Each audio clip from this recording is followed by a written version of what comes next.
ദൈവത്തെ സ്തുതിക്കുന്നതും ദൈവത്തെ ആരാധിക്കുന്നതും മഹത്വപ്പെടുത്തുന്നതും ആണ് നല്ലത്. അത് ഏറ്റവും നല്ലതാണ് എന്നാണ് സങ്കീർത്തനകാരൻ പറയുന്നത്. എന്താണ് ഇതിൻ്റെ കാരണം? കാരണം അത് നമുക്ക് സന്തോഷം നൽകുന്നൊരു കാര്യമാണ്, നമുക്ക് അനുഗ്രഹം നൽകുന്നൊരു കാര്യമാണ്. മാത്രമല്ല, വയോജനങ്ങളായ നമ്മളെ സംബന്ധിച്ച് ഇതുവരെ നമ്മളെ നടത്തിയ, നമ്മളെ പരിപാലിച്ച നമ്മുടെ ദൈവത്തിൻ്റെ നടത്തിപ്പ് നമ്മൾ ഓർക്കുന്നത് അത് ഏറ്റവും യോഗ്യമായിരിക്കുന്ന ഒരു കാര്യമാണ്. സങ്കീർത്തനകാരൻ പറയുകയാണ്, ഇറ്റ് ഈസ് ഗുഡ്. നമുക്ക് ഈ നല്ലതായിരിക്കുന്ന കാര്യം നമുക്ക് ചെയ്യാം. എന്താണ് ചെയ്യേണ്ടതെന്ന് സങ്കീർത്തനകാരൻ പറയുന്നത് 1 മുതൽ 3 വരെയുള്ള വാക്യങ്ങളിൽ സങ്കീർത്തനകാരൻ പറയുകയാണ്, സ്തോത്രം ചെയ്യുന്നത് നല്ലതാണ്. Giving thanks to God.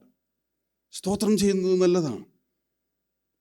പിന്നെ ഇവിടെ പറയുന്നത്, നിന്റെ നാമത്തെ കീർത്തിക്കുന്നത് നല്ലതാണ്. To sing praises to his name. നിന്റെ നാമത്തെ കീർത്തിക്കുന്നത് നല്ലതാണ്. മറ്റൊരു കാര്യം ഇവിടെ പറയുന്നത്, നിന്റെ വിശ്വസ്തതയെ വർണ്ണിക്കുന്നത് നല്ലതാണ്. Your faithfulness. ദൈവത്തിൻ്റെ വിശ്വസ്തതയെ വർണ്ണിക്കുക, ഇംഗ്ലീഷിൽ ഡിക്ലെയർ ചെയ്യുക എന്നുള്ളതാണ്. ദൈവത്തിൻ്റെ വിശ്വസ്തത ഡിക്ലെയർ ചെയ്യുക. ദൈവത്തെ നമുക്ക് സ്തോത്രം ചെയ്യാം, നന്ദി പറയാം, അവന് നമുക്ക് പാടി അവൻ്റെ നാമത്തെ നമുക്ക് സ്തുതിക്കാം. നമുക്ക് ദൈവത്തിൻ്റെ കരുണയും ദയയും ലവിങ് കൈൻഡ്നെസ് ആൻഡ് ഫെയ്ത്ത്ഫുൾനെസ്, ദൈവത്തിൻ്റെ വിശ്വസ്തത, അതോർത്ത് നമുക്ക് ദൈവത്തെ സ്തുതിക്കുകയും മഹത്വപ്പെടുത്തുകയും ചെയ്യാം. അതിനുള്ള കാരണങ്ങളാണ് സങ്കീർത്തനകാരൻ താഴെ നമ്മളോട് പറയുന്നത്. അവിടെ ഒന്നാമതായിട്ട് സങ്കീർത്തനകാരൻ പറയുന്നത്, നമ്മുടെ ഈ ദൈവം, നമ്മുടെ കർത്താവായ യേശു ക്രിസ്തു താൻ ആരാണ്, ഹൂ ഹി ഈസ്, താൻ ആരായിരിക്കുന്നു, അതോർത്ത് നാം ദൈവത്തെ സ്തുതിക്കണമെന്നാണ്. നമ്മുടെ ദൈവത്തിൻ്റെ സ്വഭാവത്തിൻ്റെ ഗ്രേറ്റ്നെസ്, താൻ ആരായിരിക്കുന്നു എന്നുള്ളതിൻ്റെ മഹത്വം, അത് നമ്മൾ ധ്യാനിക്കുകയും അതോർത്ത് ദൈവത്തെ ആരാധിക്കുകയും ചെയ്യണം എന്നാണ് സങ്കീർത്തനകാരൻ നമ്മളോട് പറയുന്നത്. അവൻ്റെ സ്വഭാവത്തെക്കുറിച്ച് 1-ാം വാക്യത്തിലൂടെ പറയുന്ന അത്യുന്നതനായുള്ളവയെ എന്ന് പറഞ്ഞുകൊണ്ടാണ് സങ്കീർത്തനകാരൻ ദൈവത്തെ സ്തുതിക്കുന്നത്. You are most high God. നീ അത്യുന്നതനായിരിക്കുന്നൊരു ദൈവമാണ്. 8-ാം വാക്യത്തിലും അത് തന്നെയാണ് പറയുന്നത്, നീയോ യഹോവേ എന്നേക്കും അത്യുന്നതനാകുന്നു. എന്നേക്കും അത്യുന്നതനായിരിക്കുന്ന ഒരു ദൈവം, സർവശക്തനായിരിക്കുന്നൊരു ദൈവം, ഏക പരിശുദ്ധനായിരിക്കുന്നൊരു ദൈവം, അസാധ്യങ്ങളെ ചെയ്യുന്നൊരു ദൈവം, ഉയർന്നും പൊങ്ങിയുമുള്ള സിംഹാസനത്തിലിരിക്കുന്ന ഒരു ദൈവം. ആ ദൈവം താൻ ആരായിരിക്കുന്നു എന്ന് നമുക്ക് ഈ രാവിലെ സമയം നമ്മുടെ ഹൃദയങ്ങളിൽ ആ ദൈവത്തിൻ്റെ ചിന്തകളെ നമുക്ക് നിറച്ച് ആ ദൈവത്തെ നമുക്ക് സ്തുതിക്കുകയും അവനെ നമുക്ക് മഹത്വപ്പെടുത്തുകയും ചെയ്യാം. മറ്റൊരു ദൈവത്തിൻ്റെ സ്വഭാവം എന്ന് പറയുന്നത്, അവൻ്റെ സ്വഭാവത്തിൻ്റെ ശ്രേഷ്ഠത എന്ന് പറയുന്നത് 3-ാം വാക്യത്തിലാണ് നമ്മളത് കണ്ടു കഴിഞ്ഞു. ദൈവം ദയയുള്ളവനാണ്. Is loving kindness. സ്നേഹനിധിയായിരിക്കുന്നൊരു ദൈവം. ആ ദൈവത്തിൻ്റെ സ്നേഹത്തെ വർണ്ണിക്കുവാൻ നമുക്ക് വാക്കുകളില്ല. നമ്മളോട് ഉടമ്പടി ചെയ്തവനായിരിക്കുന്നൊരു ദൈവം, ഒരു ഉടമ്പടി ദൈവം. ആ ഉടമ്പടിയെ കാത്തു പരിപാലിക്കുന്ന വിശ്വസ്തനായിരിക്കുന്നൊരു ദൈവം. രാവിലെ സമയം നമുക്ക് ഓർക്കാനായിട്ടുള്ളത് ദൈവത്തിൻ്റെ വിശ്വസ്തതയാണ്, ഫെയ്ത്ത്ഫുൾനെസ്സാണ്. നമുക്ക് പിന്നിലേക്ക് ചിന്തിക്കുമ്പോൾ നമുക്ക് എത്ര അധികം ദൈവത്തിൻ്റെ വിശ്വസ്തതയെക്കുറിച്ച് വർണ്ണിക്കുവാൻ കഴിയും. ദൈവം നമ്മളോട് വിശ്വസ്തനായിരുന്നു. ആവർത്തന പുസ്തകം 7:9 നാം ഇങ്ങനെ വായിക്കുന്നു, ദൈവം വിശ്വസ്തനാണ് എന്ന് നീ ഓർക്കണം. ദൈവം ദൈവമാണെന്ന് നീ ഓർക്കണം. ആ ദൈവമാണ് നമ്മുടെ ദൈവം. 1000 തലമുറകൾ വരെ നമ്മളോട് കരുണ കാണിക്കുന്നൊരു ദൈവം. ആ ദൈവത്തിൻ്റെ മക്കളാണ് നമ്മൾ. ദൈവത്തിന് മാറ്റമില്ലാത്തൊരു സ്വഭാവമാണ്. തിമോത്തിയോസിൻ്റെ ലേഖനത്തിലെ 2 തിമോത്തിയോസ് 2:13 പൗലോസ് അപ്പോസ്തലൻ എഴുതി, നാം അവിശ്വസ്തരായിട്ട് പാർത്താലും അവൻ വിശ്വസ്തനായിട്ട് പാർക്കുന്നു. അവൻ്റെ സ്വഭാവം ത്യജിപ്പാൻ അവന് കഴിയുകയില്ല. നമ്മുടെ ജീവിതത്തെ നമ്മൾ പരിശോധിക്കുമ്പോൾ കഴിഞ്ഞ നാളുകളിലൊക്കെ എത്രമാത്രം നമ്മൾ അവിശ്വസ്തരായിരുന്നു. പക്ഷെ നമുക്ക് ഈ രാവിലെ സമയം നമുക്ക് ഒരുമിച്ച് പറയാം, ഈ ദൈവം എന്നോട് വിശ്വസ്തനായിരുന്നു. അത് പറഞ്ഞ് നമുക്ക് ദൈവത്തെ നമുക്ക് സ്തുതിക്കാം, ദൈവത്തെ നമുക്ക് മഹത്വപ്പെടുത്താം. 60 വർഷങ്ങൾ, 70 വർഷങ്ങൾ, 80 വർഷങ്ങൾ, ഈ വർഷങ്ങളൊക്കെയും ദൈവം നമ്മളോട് വിശ്വസ്തനായിരുന്നു. അത് ഓർക്കുകയും നമുക്ക് ദൈവത്തെ സ്തുതിക്കുകയും ചെയ്യാം. രണ്ടാമതായിട്ട് നമുക്കിവിടെ കാണാനായിട്ട് കഴിയുന്നത് 5-ാം വാക്യത്തിൽ പറയും, യഹോവേ നിന്റെ പ്രവൃത്തികൾ എത്ര വലിയവയാണ്. 5-ാം വാക്യത്തിൽ സങ്കീർത്തനൻ ദൈവസന്നിധിയിൽ ദൈവത്തെ ആരാധിക്കുവാനായിട്ട് ഇരുന്നപ്പോൾ സങ്കീർത്തനകാരൻ പറയുന്നത്, ദൈവമേ നിന്റെ പ്രവൃത്തികൾ അതെത്ര വലിയവയാണ് എന്നാണ് പറയുന്നത്. ദൈവത്തിൻ്റെ പ്രവൃത്തികളെക്കുറിച്ച് നമ്മൾ ധ്യാനിച്ചാൽ ഇതെത്ര അത്യുന്നതമായിരിക്കുന്ന പ്രവൃത്തികളാണ്. അത്ഭുതങ്ങളെ പ്രവർത്തിക്കുന്ന ദൈവം, അതിശയങ്ങളെ പ്രവർത്തിക്കുന്ന ദൈവം, ആ ദൈവമാണ് നമ്മുടെ ദൈവം. യെശയ്യാവിൻ്റെ പുസ്തകം ഇതിൽ 4-ാം വാക്യത്തിൽ സങ്കീർത്തനകാരൻ പറയുകയാണ്, യഹോവേ നിന്റെ പ്രവൃത്തി കൊണ്ട് നീ എന്നെ സന്തോഷിപ്പിക്കുന്നു എന്നാണ് പറയുന്നത്. നിന്റെ പ്രവൃത്തി കൊണ്ട് നീ എന്നെ സന്തോഷിപ്പിക്കുന്നു. ഞാൻ നിന്റെ കൈകളുടെ പ്രവൃത്തികളെക്കുറിച്ച് ഘോഷിച്ച് ഉല്ലസിക്കുന്നു. യെശയ്യാവിൻ്റെ പുസ്തകം 46-ാം അധ്യായത്തിൽ ഒരു വാക്യം നമുക്ക് വായിക്കാം, 3-4 വാക്യങ്ങൾ. ഗർഭം മുതൽ വഹിക്കപ്പെട്ടവരും ഉദരം മുതൽ ചുമക്കപ്പെട്ടവരുമായി യാക്കോബ് ഗ്രഹവും ഇസ്രായേൽ ഗ്രഹത്തിൽ ശേഷിച്ചിരിക്കുന്ന എല്ലാവരുമായുള്ളവരെ, എൻ്റെ വാക്ക് കേൾപ്പിൻ. നിങ്ങളുടെ വാർദ്ധക്യം വരെ ഞാൻ അനന്യൻ തന്നെ. നിങ്ങൾ നരയ്ക്കുവോളം ഞാൻ നിങ്ങളെ ചുമക്കും.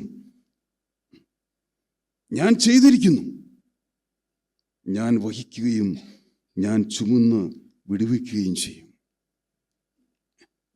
സങ്കീർത്തനകാരൻ നമ്മോട് പറയുകയാണ്, യഹോവേ നിന്റെ പ്രവൃത്തികൾ എന്നെ സന്തോഷിപ്പിക്കുന്നു. ഇപ്പോൾ വയോജനങ്ങളായി നമ്മളെ സംബന്ധിച്ച് നമുക്ക് ഓർക്കുവാനായിട്ടുള്ളത് യെശയ്യാവിൻ്റെ പുസ്തകത്തിൽ നമ്മൾ വായിച്ചത്, I have been carrying you on my back from the day you are bone. നീ ജനിച്ച നാൾ മുതൽ ഞാൻ നിന്നെ വഹിക്കുകയായിരുന്നു. താഴെ പറയുകയാണ്, I will keep on carrying you when you are old. നീ വാർദ്ധക്യത്തിലെത്തുമ്പോഴും ഞാൻ നിന്നെ വഹിക്കും. എൻ്റെ ചുമലിൽ ഞാൻ നിങ്ങളെ കാക്കും. ഇനിയും ഞാനത് ചെയ്യും. ഇപ്പോൾ ഞാനത് ചെയ്തിരിക്കുന്നു, ഇനിയും ഞാനത് ചെയ്യും. പ്രിയപ്പെട്ടവരെ, നമുക്ക് ഓർക്കുവാനായിട്ടുള്ളത് ദൈവത്തിൻ്റെ നമ്മളെ വഹിക്കുന്ന, നമ്മളെ താങ്ങുന്ന, നമ്മളെ നടത്തുന്ന ദൈവത്തിൻ്റെ പ്രവൃത്തികളാണ്. ഇവിടെ 6-ാം വാക്യത്തിൽ പറയുകയാണ്, മൃഗപ്രായനായ മനുഷ്യനത് അറിയുന്നില്ല, മൂഢനത് ഗ്രഹിക്കുന്നതുമില്ല. ഒരു കാലത്ത് നമ്മൾ മൃഗപ്രായരായ മനുഷ്യരായിരുന്നു, മൃഗതുല്യരായിരുന്നു, മൂഢന്മാരായിരുന്നു. എന്നാൽ ദൈവത്തിന് നമ്മുടെ മേൽ കരുണ ഉദിച്ചപ്പോൾ ദൈവം നാം ചെയ്തൊക്കെ സൽപ്രവൃത്തികളല്ല, ദൈവം കൃപയാൽ ദൈവം നമ്മളെ രക്ഷിച്ചു, ദൈവം നമ്മളെ വീണ്ടെടുത്തു. എത്ര അത്ഭുതകരമായിരിക്കുന്ന ഒരു പ്രവൃത്തിയാണ് ദൈവത്തിൻ്റെ പ്രവൃത്തി. ദൈവം നമ്മളെ, അപ്പോഴാണ് നമ്മൾ തിരിച്ചറിയുന്നത്, ഈ ദൈവം ഗർഭം മുതൽ എന്നെ വഹിക്കുകയായിരുന്നു, ഇപ്പോഴും വഹിച്ചുകൊണ്ടിരിക്കുന്നു, ഇനിയും എന്നെ വഹിക്കും. ആ ഒരു ദൈവമാണ് നമ്മുടെ ദൈവം. അതുകൊണ്ട് നമുക്ക് എത്ര ദൈവം രാവിലെ സമയം ഈ ദൈവത്തെ നമുക്ക് സ്തുതിക്കുവാനായിട്ട് കഴിയും, ആരാധിക്കുവാനായിട്ട് നമുക്ക് കഴിയും. മാത്രമല്ല, നീതിമാന്മാർക്ക് ദൈവം നൽകുന്ന അനുഗ്രഹങ്ങളെ എണ്ണി പറഞ്ഞുകൊണ്ട് സങ്കീർത്തനകാരൻ ദൈവത്തെ ആരാധിക്കുകയാണ്. എൻ്റെ കൊമ്പ്, 10-ാം വാക്യത്തിൽ പറയുകയാണ്, എൻ്റെ കൊമ്പ് കാട്ടുപോത്തിൻ്റെ കൊമ്പ് പോലെ ഉയർത്തുമെന്നാണ് പറയുന്നത്. എൻ്റെ കൊമ്പ്, എൻ്റെ കണ്ണ് ശത്രുക്കളെ കാണും, എൻ്റെ ചെവി എന്നോട് എതിർക്കുന്ന ദുഷ്കർമ്മികളെക്കുറിച്ച് കേൾക്കും. അതാണ് ദൈവം നമ്മൾ ചെയ്തുകൊണ്ടിരിക്കുന്ന അത്ഭുത പ്രവൃത്തികൾ. അതുകൊണ്ട് സംഗീതകാരൻ പറയും, നിന്റെ പ്രവൃത്തി കൊണ്ട് നീ എന്നെ സന്തോഷിപ്പിക്കുന്നു. നമ്മളെ സന്തോഷിപ്പിക്കുവാനായിട്ട് ദൈവത്തിന് മാത്രമേ കഴിയുകയുള്ളൂ. എൻ്റെ കൊമ്പ് എനിക്ക് ശക്തി നൽകുന്നു. നമ്മുടെ ശരീരത്തിന് ബലഹീനതകളുണ്ട്, രോഗാവസ്ഥയുണ്ട്. പക്ഷേ ഈ സംഗീതകാരൻ പറയുകയാണ്, എനിക്ക് ശക്തി നൽകുന്നവൻ എൻ്റെ ദൈവമാണ്. കൊമ്പ് പ്രതിദാനം ചെയ്യുന്ന ശക്തിയും power and strength and honour, ബഹുമാനമൊക്കെയാണ്. കൊരിന്ത്യലേഖനം 2 കൊരിന്ത്യലേഖനം 4:16-17 നമുക്കറിയാം, പുറമേയുള്ള മനുഷ്യൻ ക്ഷയിച്ചു പോവുകയാണെങ്കിലും അകമയുള്ള മനുഷ്യൻ നാൾക്ക് നാൾ ശക്തി പ്രാപിക്കണം. അകമയുള്ള മനുഷ്യൻ, ആത്മീയ മനുഷ്യൻ ശക്തിപ്പെടുകയാണ്. എൻ്റെ കൊമ്പ് എന്നെ പുതിയൊരു എണ്ണ തേപ്പിക്കുന്നു എന്നാണ് പറയുന്നത്. പുതിയൊരു എണ്ണ. ഓരോ പ്രഭാതത്തിൽ നമ്മൾ ദൈവസ്ഥാനത്തിലിരുന്ന് ദൈവത്തെ ആരാധിക്കുമ്പോൾ നമുക്ക് എത്രമാത്രം റിഫ്രഷ്മെൻ്റ് ആണ് നമുക്ക് ലഭിക്കുന്നത്. പുതിയ ശക്തി, പുതിയ സന്തോഷം, പുതിയ തൃപ്തി ദൈവം നമുക്ക് തരികയാണ്. എൻ്റെ കണ്ണും എൻ്റെ ചെവിയും. സംഗീതകാരൻ പറയുകയാണ്, അതെ, ഞാൻ കാണുന്നത് ജയമാണ്, ഞാൻ കാണുന്നത് സന്തോഷമാണ്. എന്നെ ജയാളിയായിട്ട് നടത്തുന്ന ഒരു ദൈവമാണ് എൻ്റെ ദൈവം. അതുകൊണ്ട് ആ ദൈവത്തെ നമുക്ക് ആരാധിക്കുകയും നമുക്ക് മഹത്വപ്പെടുത്തുകയും ചെയ്യാം. ദുഷ്ടന്മാരെക്കുറിച്ച് സംഗീതകാരൻ പറയുന്നുണ്ട്, ദുഷ്ടന്മാർ പുല്ലുപോലെ മുളയ്ക്കുകയാണ്, എല്ലായിടത്തും മുളയ്ക്കുകയാണ്. 7-ാം വാക്യത്തിൽ മുഴയ്ക്കുകയും തഴയ്ക്കുകയും ചെയ്യുക. അത് കാണുമ്പോൾ നമുക്കൊരു ചോദ്യം, എന്തുകൊണ്ടാണ് ദൈവം ഇങ്ങനെയെന്ന്?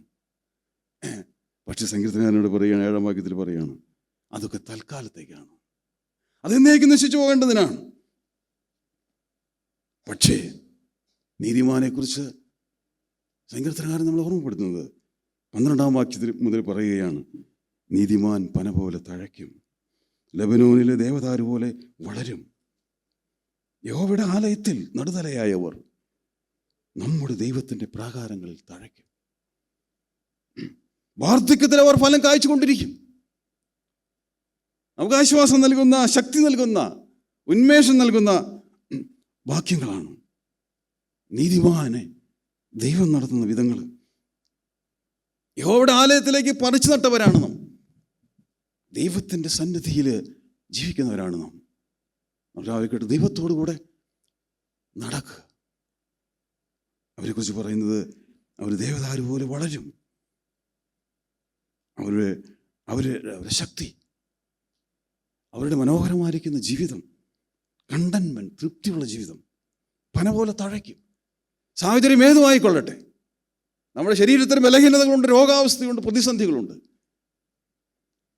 പക്ഷേ സംഗീതകാരൻ പറയാണ്, പന പോലെ തഴയ്ക്കും. അവൻ ഉറച്ചു നിൽക്കും, ഉറച്ചു നിൽക്കും. ഏത് സാഹചര്യമാണെങ്കിലും തലയുയർത്തി നിൽക്കും. അതാണ് ദൈവം നമ്മളെ സഹായിക്കുന്നത്. പ്രിയപ്പെട്ടവരെ, ഒന്നാമതായിട്ട് ദൈവത്തെ ആരാധിക്കുന്നത് ദൈവം ആരാണെന്ന് ഓർത്തുകൊണ്ടാണ്. യഹോവേ, നീ വലിയവൻ, നീ ദയവുള്ളവൻ, നീ വിശ്വസ്തൻ.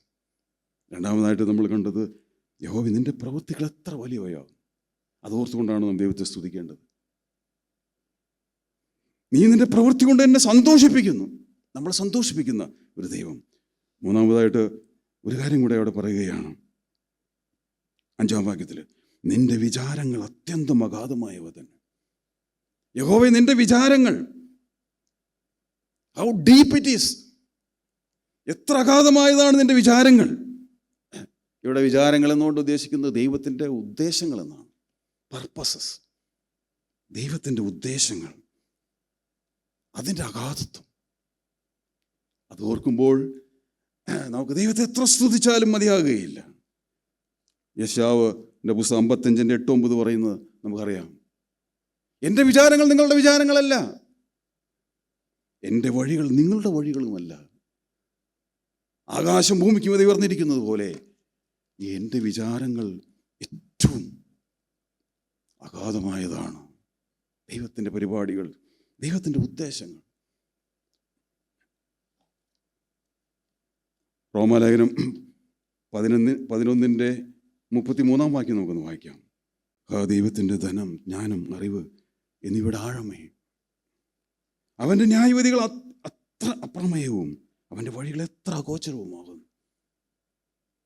അപ്പോസ്തലനായിരിക്കുന്ന പൗലോസ് രക്ഷയുടെ വിശദീകരണം പറഞ്ഞതിന് ശേഷം, അതെ, യഹൂദന്മാരുടെ അനുസരണക്കേട് മൂലം ദൈവം ജാതികളിലേക്ക് തിരിഞ്ഞ് ജാതികളെ രക്ഷിക്കുകയും ചെയ്യുന്നു. ജാതികളുടെ അനുസരണം മൂലം യഹൂദന്മാരെ വീണ്ടെടുക്കുന്നു. എത്ര അത്ഭുതകരമായിരിക്കുന്ന ദൈവത്തിൻ്റെ പർപ്പസസ് ആണ്, ഉദ്ദേശങ്ങളാണ്. നമ്മളെ വീണ്ടെടുത്തത് നമ്മൾ ചിന്തിച്ചാൽ എത്ര അത്ഭുതകരമാണ് ദൈവത്തിൻ്റെ ആ ഉദ്ദേശം. നമുക്ക് പറയാനായിട്ടുള്ളത്, ദൈവമേ, നിൻ്റെ ആ ദൈവത്തിൻ്റെ ധനം, ജ്ഞാനം, അറിവ്, അതിൻ്റെ ആഴം എത്ര വലുതാണ്. അവിടുത്തെ ന്യായവിധികൾ എത്ര അപ്രമേയങ്ങളാണ്. നമുക്ക് അത് ഓർത്ത് നമുക്ക് ഇന്ന് ദൈവത്തെ നമുക്ക് സ്തുതിക്കാം, നമുക്ക് ദൈവത്തെ മഹത്വപ്പെടുത്താം. മാത്രമല്ല, ഇവിടെ പറയുന്നു, വാർദ്ധക്യത്തിൽ അവർ ഫലം കായ്ച്ചുകൊണ്ടിരിക്കും. നമ്മളെ സംബന്ധിച്ച് ഏറ്റവും നമുക്ക് സന്തോഷം നൽകുന്നൊരു കാര്യമാണ്. ഫലം കായ്ക്കുവാനായിട്ട് നമ്മളെ സഹായിക്കുന്നൊരു ദൈവം, നമുക്ക് പ്രാപ്തി നൽകുന്നൊരു ദൈവം, ദൈവത്തിൻ്റെ പരിശുദ്ധാത്മാവിനെ നമ്മുടെ ഹൃദയങ്ങളിലേക്ക് അയച്ച് ദൈവത്തോട് നടക്കുവാൻ, ദൈവത്തിന് വേണ്ടി ഫലം കായ്ക്കുവാൻ നമ്മളെ സഹായിക്കുന്നൊരു ദൈവം. അതേ, അവർ പുഷ്ടി വെച്ചും ഫ്ലറിഷ് ചെയ്യുമെന്നാണ് പറയുന്നത്. പുഷ്ടി വെച്ചും പച്ച പിടിച്ചു ഇരിക്കും. എത്ര സന്തോഷകരമായിരിക്കുന്ന ഒരു അവസ്ഥയാണ് അത് എന്ന് നമുക്ക് ഓർക്കാം. എന്തിനാണ് ദൈവം ഇങ്ങനെയൊക്കെ ചെയ്യുന്നത്? 15-ാം വാക്യത്തിലെ സങ്കീർത്തനൻ പറയുകയാണ്, എന്ന് കാണിക്കേണ്ടതിന് തന്നെ. ടു ഡിക്ലെയർ എന്ന, ടു ഡിക്ലെയർ, പ്രസ്താവിക്കുവാൻ. നാം പ്രസ്താവിക്കണം. നാം വലിയവരാണെന്ന് പ്രസ്താവിക്കാൻ വേണ്ടിയല്ല. ഇതെല്ലാം ദൈവത്തിൻ്റെ എല്ലാ പ്രവൃത്തികളും ഓർക്കുമ്പോൾ നമുക്ക് പ്രസ്താവിക്കാനായിട്ടുള്ളത് എന്താണ്? യഹോവ നേരുള്ളവൻ, അവൻ എൻ്റെ പാറ, അവനിൽ നീതികേടില്ല, അവൻ എൻ്റെ പാറയാണ്. സദൃശവാക്യം 30-ാമത്തെ അധ്യായം 26-ാം വാക്യത്തിൽ പറയുന്നത്, കുഴിമുയലിനെ കുറിച്ച് പറയുന്നുണ്ട്. കുഴിമുയൽ ബലഹീന ജാതിയെങ്കിലും പാറയിൽ പാർപ്പിടം കണ്ടെത്തുന്നുവെന്നാണ് ഇവിടെ നമ്മൾ വായിക്കുന്നത്. പ്രിയമുള്ളവരെ, ദാവീദിനെ ശത്രുക്കൾ ഓടിച്ചപ്പോൾ, തൻ്റെ ജീവന് വേണ്ടി താൻ ഓടിയപ്പോൾ പാറയിലാണ് താൻ അഭയം കണ്ടെത്തിയത്. കർത്താവായ യേശു ക്രിസ്തുവാണ് നമ്മുടെ പാറ. ആ പാറയിലാണ് നമ്മളായിരിക്കുന്നത്. നമ്മുടെ ശത്രുക്കൾ ഓടിച്ചുകൊണ്ടിരുന്നൊരവസ്ഥയുണ്ടായിരുന്നു, പിശാചും പാപവും ഒക്കെ. പക്ഷെ നമുക്ക് ആ പാറയിൽ അഭയം തേടുവാനായിട്ട് ദൈവം നമ്മളെ സഹായിച്ചു. ആ പാറയിലാണ് നമ്മൾ അഭയം കണ്ടെത്തിയിരിക്കുന്നത്. അവനാണ് നമ്മുടെ പാറ. അവൻ നമ്മെ ഒരു നാളും കൈവിടുകയില്ല, ഉപേക്ഷിക്കുകയുമില്ല. അതുകൊണ്ട് നമുക്ക് ചെയ്യുവാനായിട്ടുള്ളത് ദൈവത്തിന് നന്ദി പറയുക, ഗിവിങ് താങ്ക്സ്, സിംഗ് പ്രൈസസ്, സ്തുതികൾ പാടുക. മാത്രമല്ല വർണ്ണിക്കുക, ടു ഡിക്ലെയർ. എന്താണ് നമ്മൾ ചെയ്യേണ്ടത്? നമ്മുടെ ഈ ദൈവത്തിൻ്റെ സ്വഭാവങ്ങൾ. അവൻ അത്യുന്നതനാണ്, അവൻ ദയയുള്ളവനാണ്, ലവിങ് കൈൻഡ്നസ്. അവൻ വിശ്വസ്തനാണ്, വാഗ്ദാനങ്ങൾ വിശ്വസ്തനാണ്. നമ്മളോട് ഉടമ്പടിയിൽ ഇതുവരെയും അവൻ വിശ്വസ്തനായിരുന്നു. അവൻ നമ്മളെ വഹിച്ചു, ഇപ്പോഴും വഹിച്ചുകൊണ്ടിരിക്കുന്നു, ഇനിയും വഹിക്കും. അതോർത്ത് നമുക്ക് സ്തോത്രം ചെയ്യാം. ദൈവത്തിൻ്റെ പ്രവൃത്തികൾ നമുക്ക് ഓർക്കാം. അതെത്ര വലിയവയാണ്, എത്ര അത്യുന്നതമാണെന്ന് ഓർത്ത് നമുക്ക് ദൈവത്തെ സ്തുതിക്കാം. ദുഷ്ടന്മാർ പുല്ലുപോലെ മുളയ്ക്കുകയും അവർ പുഷ്ടിപ്പെടുകയും ചെയ്യുന്നത് തൽക്കാലത്തേക്കാണ്. പക്ഷേ നമ്മെ ദൈവം നീതിമാന്മാരായിട്ട് തീർത്തു. ദൈവത്തിൻ്റെ നീതി നമ്മുടെ മേൽ കണക്കിട്ടു. നാം ഇപ്പോൾ ദൈവത്തോടുകൂടെ നടക്കുന്നവരാണ്. നമ്മുടെ കൊമ്പ് നമുക്ക് ശക്തി നൽകുന്നവനാണ്. നമ്മുടെ കണ്ണുകൾ, നമ്മുടെ ചെവികൾ കർത്താവിനെ കുറിച്ച് കാണുകയും കർത്താവ് നമുക്ക് തരുന്ന ജയത്തെക്കുറിച്ച് നമ്മൾ കേൾക്കുകയും ചെയ്യും. ഏത് സാഹചര്യത്തിലും നമ്മെ ഉറപ്പിച്ചു നിർത്തുന്ന പാറയിലാണ് നാം ആയിരിക്കുന്നത്. വാർദ്ധക്യത്തിൽ നമുക്ക് ഫലം കായ്ക്കുവാനായിട്ട് നമ്മളെ സഹായിക്കുന്ന ഒരു ദൈവം. എന്തിനാണത്? നമുക്കൊരുമിച്ച് നമുക്ക് പറയാനായിട്ടുള്ളത്, ദൈവമേ, നീ നേരുള്ളവൻ, ദൈവമേ, നീ എൻ്റെ പാറയാണ്. എങ്കിൽ നീതികേട് ഒട്ടും തന്നെയില്ല. നമുക്ക് ഈ കാര്യങ്ങളെല്ലാം ഓർത്ത് തുറന്നുള്ള സമയം നമുക്ക് ദൈവത്തെ ആരാധിക്കുകയും മഹത്വപ്പെടുത്തുകയും ചെയ്യാം. ദൈവം നാം ഇപ്പോഴെപ്പോഴും മഹത്വപ്പെടുമാറാകട്ടെ.